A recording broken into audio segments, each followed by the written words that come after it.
Have you ever stopped to think about what makes successful people successful and how some people always end up being unsuccessful at everything that they do? Well, I truly believe that it's in their thinking. In their thinking. And that might be not thinking at all. So many of us follow the crowd these days. We listen to the media, we listen to our friends, we listen to whoever's right in front of us, and that is what we think without researching the facts for ourselves. So today I'm going to be sharing with you some tips from John Maxwell's book, Thinking for a Change. And this is number 8 in my blog series. If you want to go back and catch the others, I believe that when you learn to think for yourself, you can change the course of your life. And it's not a destination, it's a journey. It's something that you're always working on. Are you willing to do that? Well, today we're going to look at realistic thinking and the power of thinking realistically. I believe that no matter your upbringing, no matter your education, you can create the life that you want to live.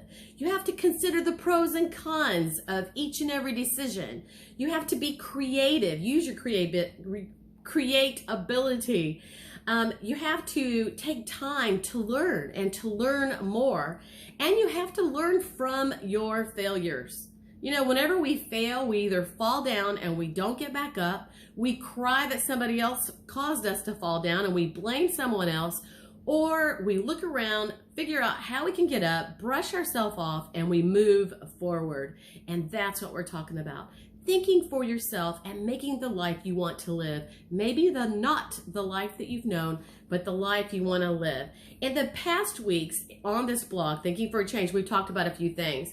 Understanding the value of thinking for yourself, the big picture, the power of big picture thinking. So often we forget about that. You know, sometimes life has hard things that happen and we literally forget how to dream.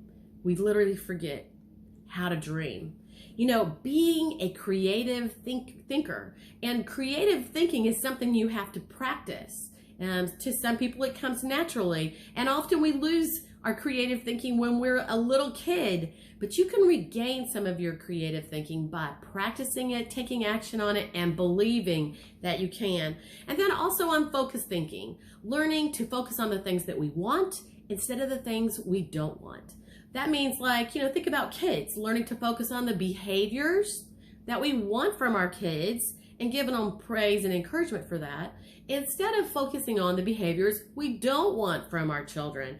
And whichever one you focus on, you're gonna give power to when it comes to those things. So today we're gonna look at recognizing the importance of realistic thinking. And I could tell you for myself, I typically am an optimist. That means I'm optimistic on all my thinking, and I think about the bright side, the good things that can happen from things.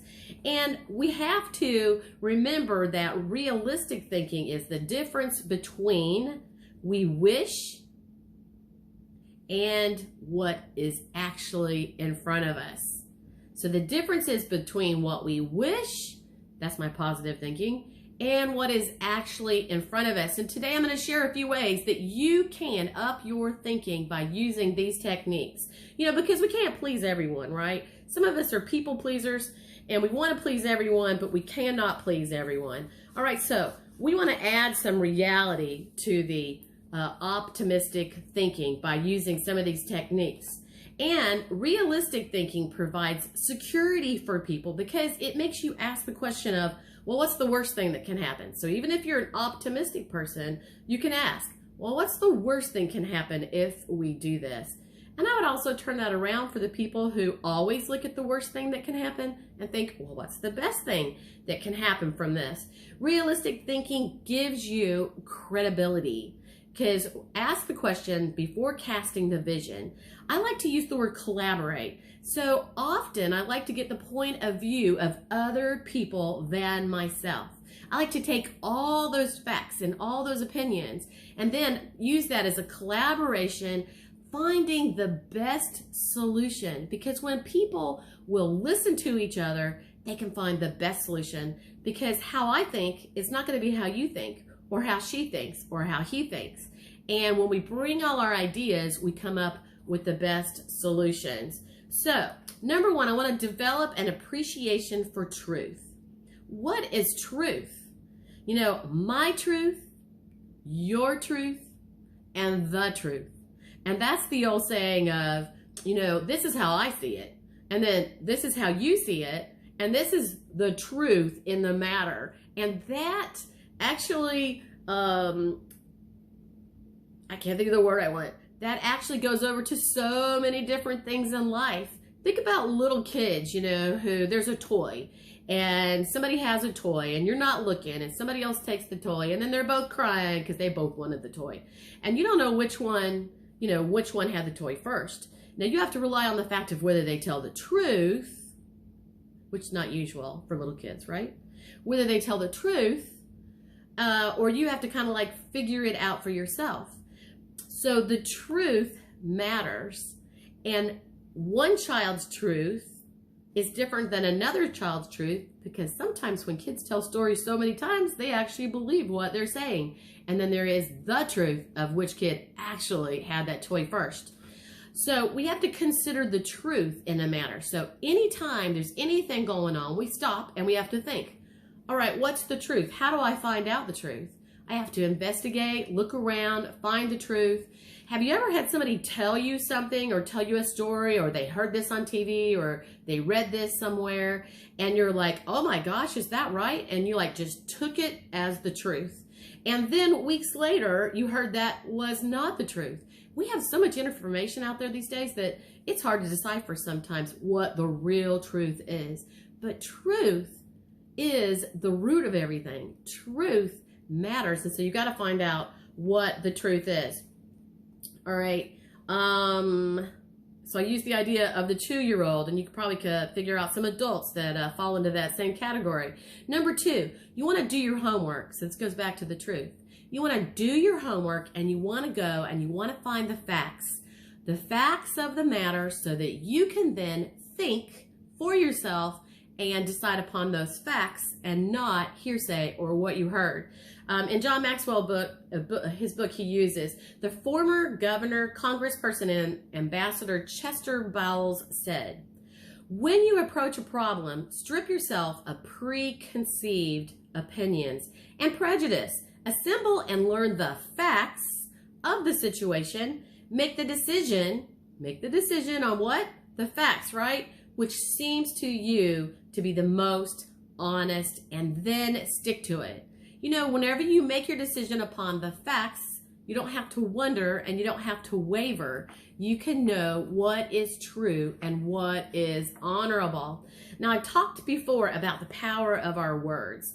And you know, you hear something enough times and you literally can be brainwashed into thinking and believing it. And sometimes that's in our families. Something our parents said to us over and over and over. And we thought it was true until we went out in the world and somebody else said something else. It can be as simple as how to make a cheese sandwich, or what you believe to be true in a family, like everybody gets along. No, nobody in my family got along, so nobody got along. Nobody gets along, right? So whatever your truth is as you're growing up, that's what you believe, and that may be the only thing you know. So your truth may be different than somebody else's truth, but there is an absolute truth. So remember, there's my truth, your truth, and the truth. You know, you feed yourself, you can either feed yourself positive words, and you can choose to do this. So you feed yourself positive words, positive thoughts. That means you got to close out the negativities, or they'll just creep back in. So you get to choose what your truth is. You don't get to choose the truth or my truth, but you can choose your truth. I like to focus on the truth and make it my truth. Number 3 is think through the pros and cons. This is one of my favorites. Anytime I've had to make a decision and one person's telling me this, another person's telling me that, and you may be a people pleaser or you may not be a people pleaser. But a great way to make a decision and use reality and use big thinking and to use realistic thinking is to make a list, literally a little T-chart with pros on one side and cons on the other. And sometimes, we've never even used such a thing, and it's such a simple concept. I have to share something. Like, sometimes we think, of course, everybody knows about pros and cons. Of course, everybody knows that truth is important. But you know what? Sometimes they don't. I was just at Callaway Gardens here in Georgia yesterday with my granddaughters. And we went into the gardens area, and they have very nice bathrooms in there. And the girls were all in there, and they kept running their hand under the mechanical soap dispenser, which most of us have seen a million times up to this point. This is 2020. We've seen that a million times, and we've also seen the paper towel dispensers that you run your hand under it and it drops paper for you. Well, I noticed that each and every one of them, from the oldest to the youngest, which is 3 up to 11, and there's 4 girls, each one of them, I kept hearing that soap dispenser keep going. I know Callaway Gardens would love that. Kept going. And then when they went to the paper dispenser, they kept running their hand under and watching it go again. And I asked the oldest one, I said, why do you keep doing that? It's wasting soap. It's wasting paper. And she said, I've never seen one of those before.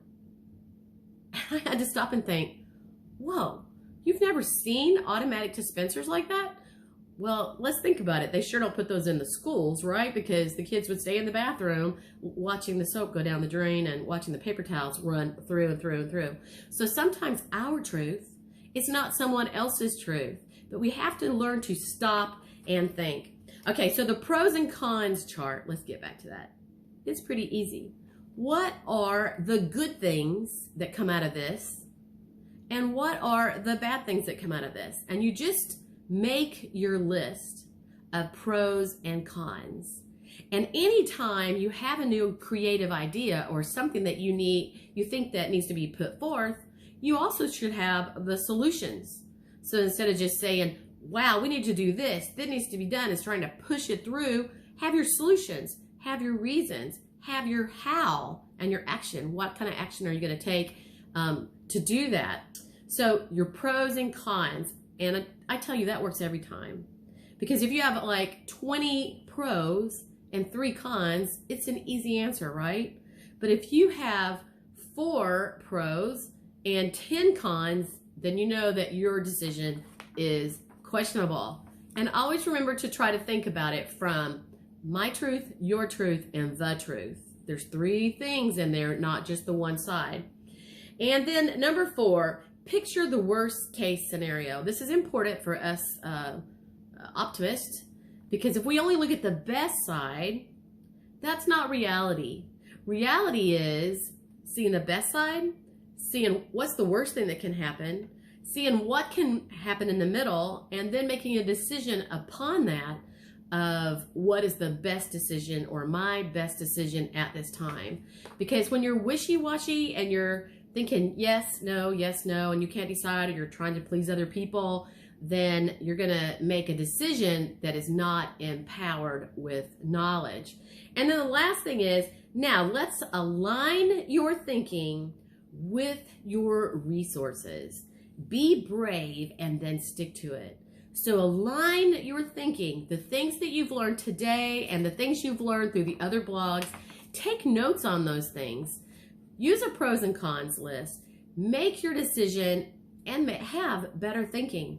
You may be able to think of some things right now, decisions that you've made in your life that you wish you would not have made.